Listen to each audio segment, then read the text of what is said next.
CC ক্যামেরার আওতায় আসছে সিলেটের সাদা পাথর পর্যটন এলাকা। কারণ ঐতিহ্য ফেরাতে লুটের পাথর উদ্ধার করে ফেলা হচ্ছে ভোলাগঞ্জে।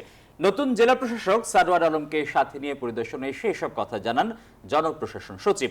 লুটের ঘটনায় জড়িতরা যে দলেরই হোক ছাড় পাবে না বলেও সতর্ক করেন তিনি। সিলেট থেকে আরো জানাচ্ছেন নাজাত আহমেদ পুরকায়স্থ।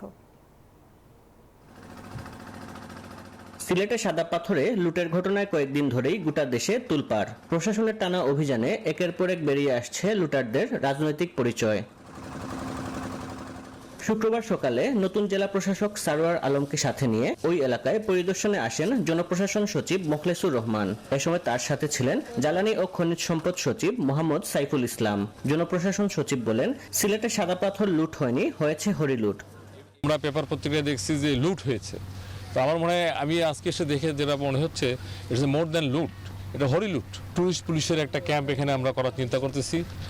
তারপরে আমাদের ব্যাটালিয়ন আনসার একটা ক্যাম্প এখানে করার চিন্তা করতেছি। একই সঙ্গে সাদা পাথর এলাকায় সিসিটিভি স্থাপন সহ বেশ কিছু পরিকল্পনার কথা জানান তিনি। আর খনিজ সম্পদ সচিব জানান, প্রতিস্থাপিত পাথর আগের মতো জৌলুস পুরোপুরি ফিরাতে না পারলেও ক্ষতি কিছুটা হলেও কাটিয়ে ওঠা সম্ভব।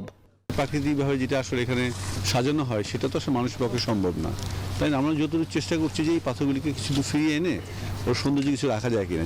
এদিকে জেলা প্রশাসক মোহাম্মদ সারওয়ার আলম জানান, বৈধ পাথর ব্যবসায়ীদের যাতে ক্ষতিগ্রস্ত না হতে হয় সে ব্যবস্থা নেওয়া হবে।